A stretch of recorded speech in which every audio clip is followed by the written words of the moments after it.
Hello there guys, and welcome back to the channel. So today is the day we are gonna get our hands on Stellar Forge Star-Lord, right? And this is going to be a public service video, and I do want you guys to take it as that, because too often I see people get hyped about new shiny thing, immediately ranked up, and they're like, yeah, I shouldn't have done that, or I regret it, or he's not as good as I thought he is.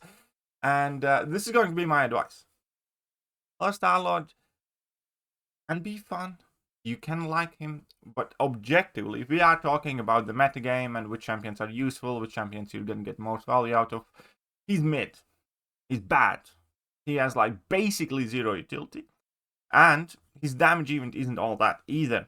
And I am making this video partially because of hype that I have heard from some players, and again, also as a public service announcement, not to necessarily rush into it, because I do sincerely believe that there will be a time and place where this Star-Lord is needed, at probably like a rank 3 level or something like that, when Kabam creates a specific challenge for him or close to that.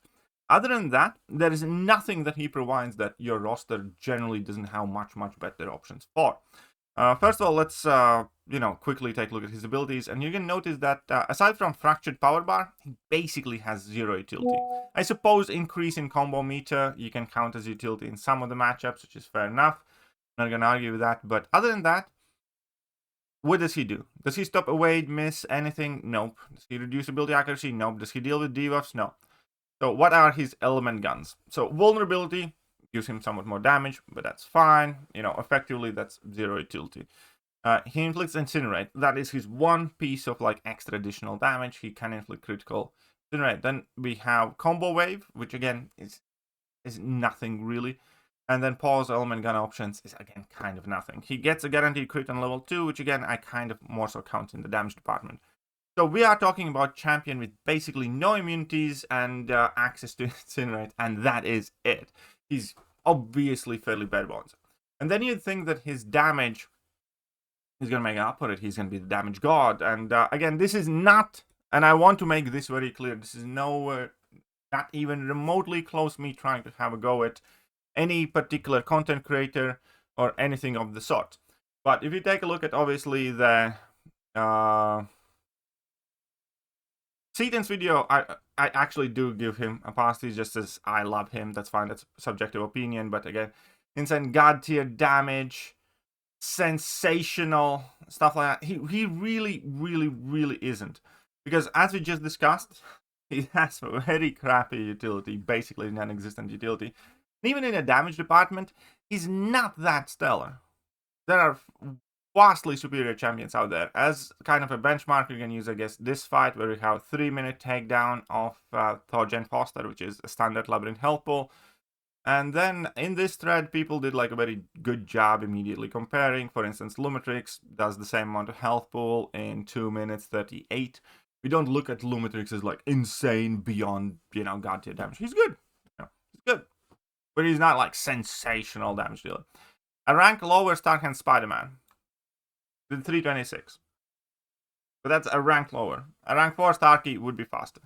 And he ramps up his damage faster, and obviously is much superior champion in any capacity, basically. But 6-star Ascended K Bishop, 19-second difference. There's a 6-star Kate, which is 19-second difference. A regular OG Star-Lord, under 3 minutes. Yondu, 2 minutes. And, people are coming in there with, like, more examples as well, but he's not that great, is what I'm trying to say. He really is not that great. And I understand everybody wants their videos to be most viewed, and everybody likes to speak in hyperboles and MCOC, and I get that. I'm not gonna say anything about that. That's a WhatsApp message from my wife there.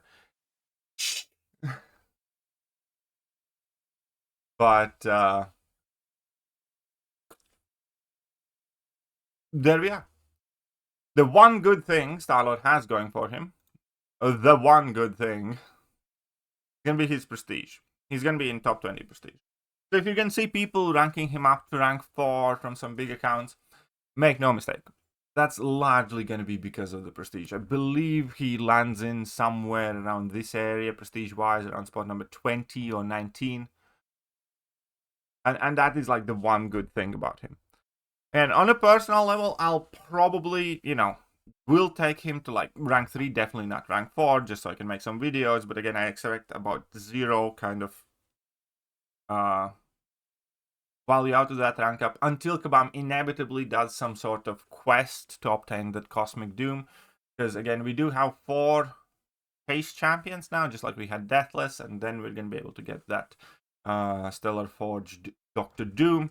And we will likely need, again, to clear some Necropolis path or do some objective or do some sort of challenge.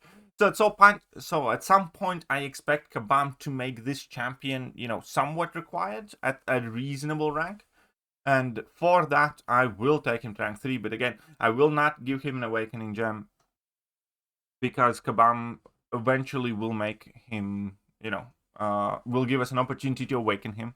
They have pretty much confirmed that. It's probably going to be like a month or 2 until, there's a Star-Lord copy appearing in like Coliseum or something like that. As some sort of special objective, like, use Star-Lord to get this or, something. So again, I will take him to like rank 2, rank 3. Sure, I'm going to mess around with him. I'm going to test him out, but I'm not going to take him to rank 4. He is not sensational. He is fairly mid, in fact. I will not give him a ton of 6 stones immediately and stuff like that, because again, they're going to make it so that we can awaken him like naturally in some sort of challenge. That's one.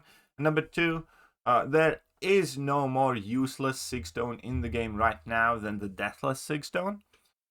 So I suspect similar thing to happen with Stellar Forge 6 stones.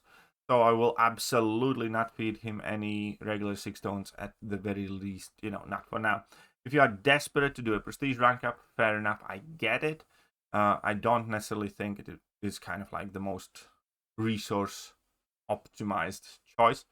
But yeah, again, I know somebody's going to try and start some shit in the comment section, and this was absolutely not not trying to call out, any person individually, but it's more so just kind of advising people. It's like, don't just because it's a new shiny 7-star and just because he can get some big yellow numbers, don't think that automatically makes him a good champion. Don't rush to rank him up. And that's basically it.